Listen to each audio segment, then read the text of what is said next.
ان المدير اللي يسعى ان يكون محبوب دي اصلا حاجه في حد ذاتها حاجه سيئه جدا في الاداره. هل المدير لازم يكون محبوب من الفريق بتاعه ولا لا؟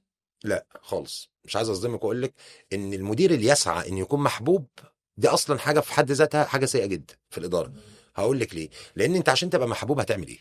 اي حد عايز يتقال عليه محبوب يو ار سيك فور بينج لايكد. يعني انا عايز الروان تحبني دلوقتي كشريف، هعمل ايه؟ هقدم تنازلات، هقدم مور فلكسبيليتي. احيانا ده بيضر، ما ينفعش. انت دايما كمدير دور على انك تبقى بروفيشنال، بتعمل الصح، بتعمل الكويس. الناس تقول عليك انت مدير بروفيشنال، عارف بيشد امتى وبيجذب امتى وبيدي الناس امتى وبيطور وبيعلم وبيعمل، بس ده مش معناه ان هو مش بيحاسب الناحيه التانيه. احسن ما يتقال عليك مدير محبوب بس للاسف ما عندكش التاسك اورينتيشن العالي والشغل العالي. اكثرهم عرضه ان هو يفشل اللي بيسعى بس انه يكون محبوب. ده بيستخدم كستايل في بعض الاوقات البسيطه، لما يكون عندك تيم كامل كومبتنت وقوي وعلى درجه عاليه من الماتيوريتي، ساعتها ممكن تديليجيت التيم وتبقى راجل تسعى للحب والحاجات الجميله دي. لكن لو ما فيش بالانس في الاثنين مع بعض لاي مدير في الدنيا، فور شور ان ده هيفشل. فالسعي للحب كمدير قدام تنازلات كبيره في اوقات كتير زي الكرايسيس وزي الازمات مش هينجح فيها المدير ده. ما تسعاش انك تبقى محبوب كمدير، وما تعملش حاجه بدافع الحب كمدير.